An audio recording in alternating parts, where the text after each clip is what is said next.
salamat muli at nasa segment na tayo ng Spotlight sa gabi ito at tampok sa ating pong talakayan sa oras na ito ay si Ginoong Ariel Lim, ang presidente po ng National Confederation of Tricycle Operators and Drivers Association of the Philippines. Ang haba. Ang grupo niya ay mga tricycle. Yeah. May mga specific courses silang ihayag sa Department of Transportation and Communications. Pero mamaya natin pag-usapan yan kung ano yung mga specific courses nila. Twinkle, ikaw muna. Unang-una sa lahat, alamin muna natin itong background nitong NACTODAP. Ano ba itong NACTODAP at paano ba nag-umpisa ito, Ariel? Ito pong NACTODAP ay nagsimula po noong 1992. Itinayo po natin ito para po pagsamasamahin ng lahat ng grupo ng tricycle sa buong Pilipinas. Tapos sa halaki po kasi, natapos po ito ng 1994, magna 1995. Doon po namin ipinarehistro noong 1995 dahil alam nyo naman po, pag ikaw ay bumuo ng isang organisasyon, hahanapan ka po nila ng mga membership sa buong Pilipinas. So doon po nagsimula yung pong NACTODAP. So, I can imagine gano'ng nakalaki miyembro ninyo kung buong Pilipinas na tricycle ang pinag-usapan natin. Ariel? Nung nagsimula po kami, nasa mga 600,000 lang po kami. Oh. Pero ngayon po kasi dahil nasamahan na po kami ng mga habal-habal, ito po yung mga single motorcycle na binabiyahe sa probinsya, no? Tapos ito pong Skylab, yung pong tinatawag natin na para may sasakyan po na may kinakargahan na nakahalang sa tagiliran Sa Mindanao? sa Mindanao. Umabot na po ngayon ng mahigit na po 2 milyon. Marami pala ang kanilang numero, ha? Sa record po, 1.2 million mahigit po ang may prangkisa. Marami pa pong color room na tricycle doon. So, hindi po kasama yung color room. Mga aabuti po 2 milyon. Pero ito ay mga tricycle, habal-habal lang, hindi kasama ang mga pedicab. Kasama rin po namin ang pedicab. Kasi po, hindi po kasama sa issue ngayon na to, yung pong pedicab dahil wala po silang lisensya.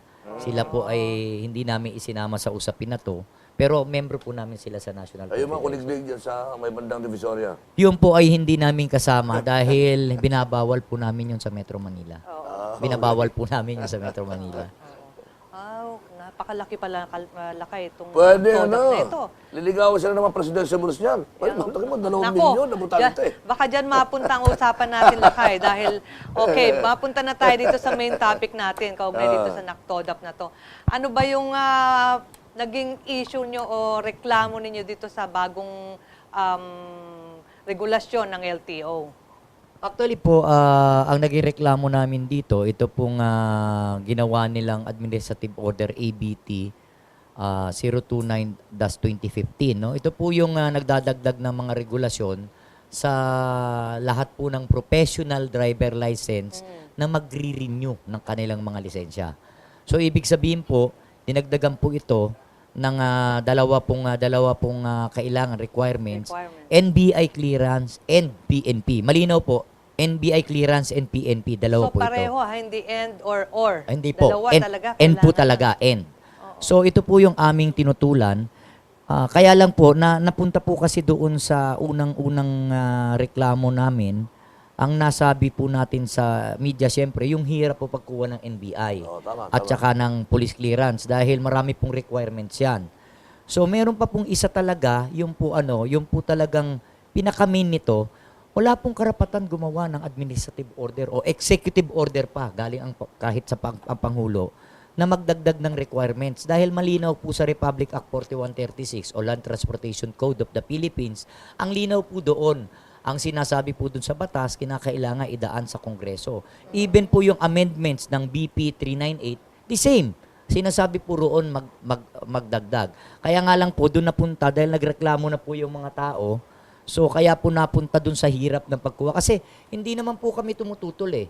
No, Liwanagin lang natin, Ariel, ibig mo bang sabihin, itong bagong regulasyon na ito ng LTO, wala sa batas, kumbaga unconstitutional? Unconstitutional po dahil dapat po ang Kongreso ang magdagdag ng requirements sa pagkuha ng kakita niyo po yung sinasabi yung drug test, kaya nga tinigil nila dahil yan daw po ay nakakasaklaw doon sa karapatan ng isang tao, di ba?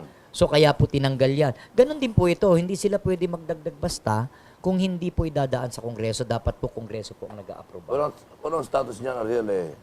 tinigil na ng presidente, tama? Actually po, Bago pa ba kayo? pinatigil po nila, sinuspinde, pero inaantay ko po na ang sabihin nila, yung bago nilang regulasyon na ang kukuha lamang ng NBI clearance na lang or maliwanag, PNP clearance, yung bago lang po na magpa-professional driver license. Kumbaga, galing ka sa non-pro, magpa-professional, pero lahat po ng renewal, hindi dapat. Kasi po napakalalim ng provision na ginawa nila eh. Ang sinabi nila, moral turpitude. Yun po yung isang problema doon. No?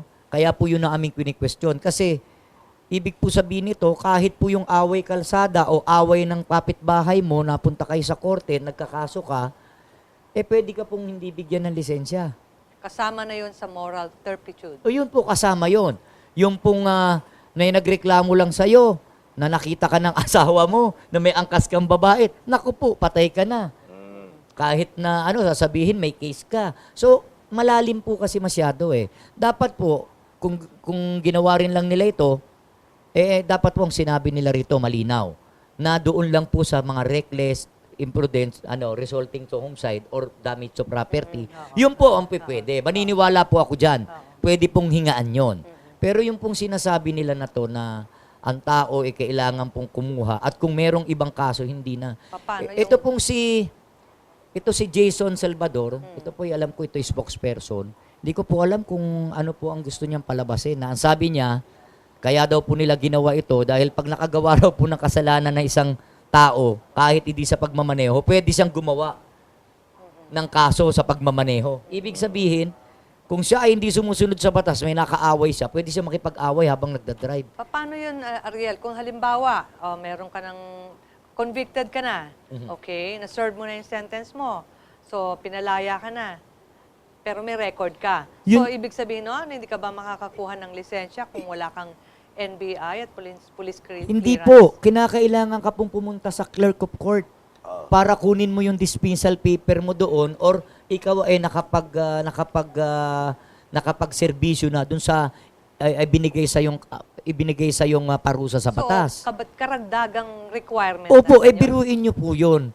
Kung makuha mo yun after 1 month, isang buwan kang hindi kumakayod, paano pong pamilya nito? Para pong sinabi ng gobyerno na to, na pag may kaso ka, wala ka ng pag-asang maghanap buhay ng iba. Lalo po yata ninyong gustong dumami yung kriminal sa Pilipinas dahil kung titignan nyo po, kami po ang takbuhan. Ang grupo po namin ng takbuhan ng mga nanggaling po sa kulungan. Actually po, yung isa pong aking presidente po sa Santa Ana, siya po ay isang ex-convict. Siya po yung nakapatay ng 6 na tao sa Santa Ana, Cabaret. Di ko nababanggitin ang pangalan. Pero yan po ay may kaso. So, nung po siyang lumabas, tricycle lang po ang pinuntahan niya. Nagbagong buhay siya. Teka muna, yan di ba ang madahilan kung bakit hinihingi nyo rin ang resignation kay pagbibitiw ni Secretary Abaya Kasi po, at saka ni Attorney Alfonso Tan? kasi po, kung ito po si Alfonso Tan, malinaw po, kung siya po ay marunong, hindi niya isusubo ito kay Secretary John Abaya. At naman ito naman si Secretary Abaya, kung ikaw na may utak din, di dapat basahin mo muna anong implikasyon nito. Ang problema po kasi sa pamahalaan natin, tuwi pong naglalagay ng mga nasa gobyerno, ang inilalagay yung kaibigan ng presidente. Hindi po tinitignan yung kakayahan. Hindi po porket tapos ka ng pag-aaral o umabot ka pa na sabihin na nating nagtapos ka pa sa Harvard, hindi ka naman marunong mag-drive dahil may driver ka simula bata kayo, mayaman kayo. Ano mo mapipil yung isang trabaho ng isang driver?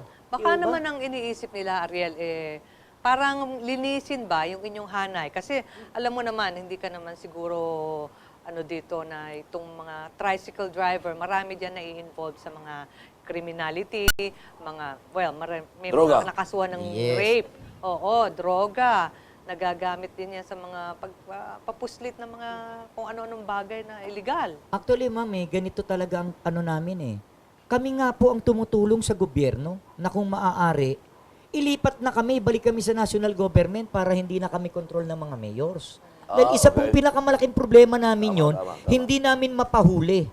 Remember, I was a government official before. Naging isa rin po akong nagtatrabaho sa gobyerno. Ang nirereklamo po namin, yung mga local government units, hindi po ito pinapansin eh. Pag hinuli nga ng LTO to, ito, pinagtatanggol ko ang LTO, ang national government, because pag hinuli po ito ng LTO sa isang lugar, halimbawa, lagay natin sa May Kawayan, Bulacan, di ba? Doon. Pag doon po, hinuli mo, makikialam ang mga konsehal, makikialam ang vice mayor, ang mayor o kung sino mang politiko doon. So ngayon, Ariel, sinuspindi na ng LTO, di ba? Pinastop muna yung ganyang requirements. So ano ngayon ang susunod Okay na. yung kilos? Hindi pa po tapos Hindi po ito. okay. Dahil kinakailangan po makita namin yung bagong ginawa nilang batas na administrative order. Yun nga po maski nga po yung requirement na administrative order, dapat po itigil muna. Kasi wala nga silang karapatan. Only Okay. Congress can enact this kind of requirements. At saka yung suspension, di ba, pansamantala lang yun? O pag sinuspindi po nila pansamantala, Ah. kasi nga po nakikita nila yung clamor ng mga sektor. Ah. Actually po, ang pinaglaban namin dito, hindi lang po yung tricycle sector, kundi yung jeep, bus, pati po conductor kasama rito mga konduktor. So, ang gusto nyo mangyari, Pati private sector. total stop. Totally stop at pag-usapan. Ngayon, Anong gusto nyo? Ibalik itong drug test? yung drug test po ang binihingi namin at ang gusto po namin, may sistema lang po para hindi naladaya yung drug test. Kasi po ang mali ang sistema. So kung gusto po nilang makuha yung sistema, yung pong mga ibinibigay namin sa kanilang idea noon pa, na sana po ibalik dahil ito pong nagpalaki ng problema lalo ngayon sa kalsada natin. Bakit maraming matitigas ang ulo? Matanong ko lang, Ariel, maiba tayo ng konti, ha? Huwag politika. Kasi malapit ng election, di ba? So, syempre, kayo yung kumbaga nasa grassroots kayo. Or kayo yung talagang hinahabol din ng mga politiko yung boto. Paano ba nagagamit ng politiko itong mga tricycle drivers na ito? Yung pong sa tricycle, kung paggamit po ng politika, kalimitan po, hindi po nasyonal. Lokal po ang Oo, ginagamit. lokal. Lokal.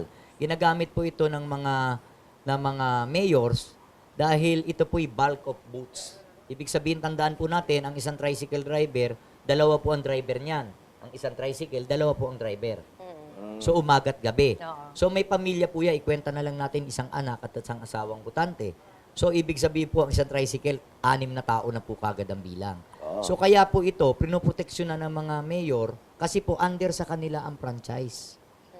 Kasi po, nung nagkaroon po ng Republic Act 4136, o yung tinatawag, Republic Act 7160, Local Government Code, nalipat po ang karapatan ng mga tricycles doon po sa mayor.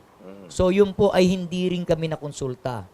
Ibig mong sabihin, Ariel, ang franchise, pwedeng ganito ang magiging senaryo niyan. Ang franchise ay hindi ibibigay ng LGU o ng mayor's office kung hindi niyo sila iboboto. Kung Ganun ba hindi yan? po sa'yo yung presidente. Ganon po yan. Kaya po nga, pag ayaw sa'yo ng mayor at kalaban mo, pipirwisuhin po nila yung mga tricycle doon sa area. Mapipilitan pong alisin yung Pangulo na lumalaban sa mayor kahit mali siya because pahihirapan po yung membro niya. So, paano gagawin niyo dyan para Actually, we have filed case na po sa mga mayor. May mga mayor na po kami sa Bulacan. Meron po kaming mayor sa Quezon na nireklamo. Kasi po bawal makialam ang mga mayor natin, ang gobyerno sa amin. Dahil kami po ay NGO, non-government organization. So, bawal po yun.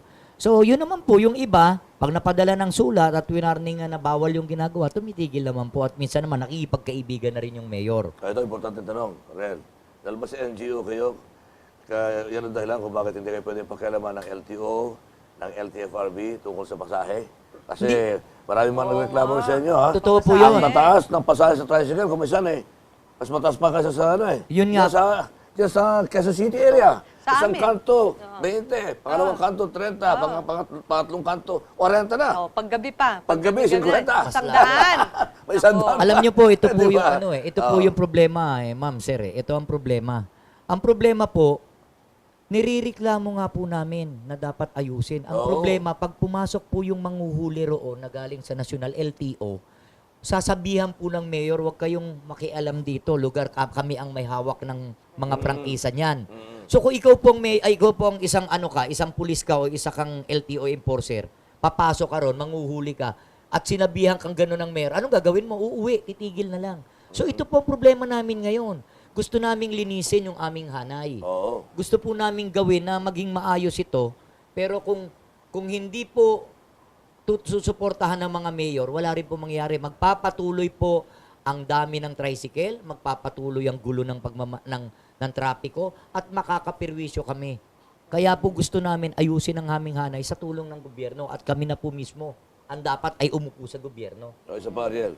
Yung mga tricycle nyo, ginagawang parang mga Christmas tree, ginagawang school bus.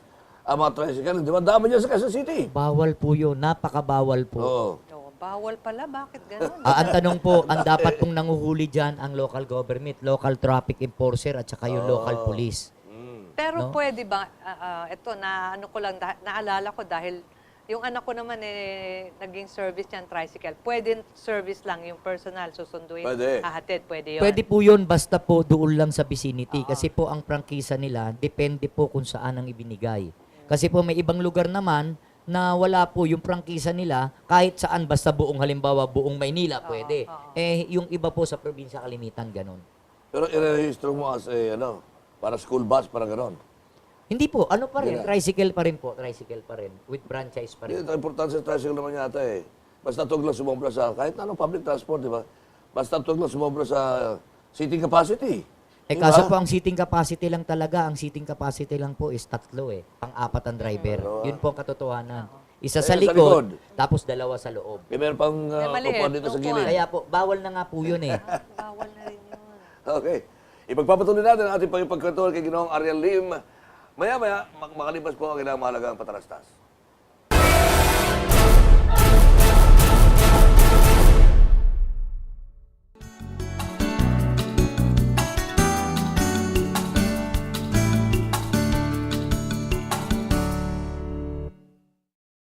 Going up? Robust. Astig to. Wanna ride? Robust. Astig to. Wanna come in? Robust. Astig to. Made by ATC Healthcare, your trusted life ally. Mahalagang paalala, ang Robust ay hindi gamot at hindi dapat gamiting panggamot sa anumang uri ng sakit. Sobrang pagkain ng matataba at iba pang unhealthy food, sobrang pag-inom ng gamot, at sobrang pag-inom ng alak. Kamusta na kaya ang atay mo? Kapag unhealthy ang iyong lifestyle at eating habits, baka unhealthy rin ang liver mo. With proper diet, exercise, and the right nutrients, magiging happy ang liver mo. At samahan mo pa ng Silimarin. Ang Silimarin ay matatagpuan sa Liver Marine. Ang Liver Marine ay may 250 mg plus 100 mg ng sodium ascorbate para sa proteksyon ng immune system. Liver mo, sagot mo! Made by ATC Healthcare, your trusted life ally. Mahalagang paalala, ang Liver Marine ay hindi gamot at hindi dapat gamiting panggamot sa anumang uri ng sakit. With proper diet, exercise, and the right nutrients, ang ATC Fish Oil ay may omega-3 fatty acid, mapapangalagaan ang puso mo. ATC Fish Oil. Love your heart. Made by ATC Healthcare, your trusted life ally. Mahalagang paalala, ang fish oil ay hindi gamot at hindi dapat gamiting panggamot sa anumang uri ng sakit.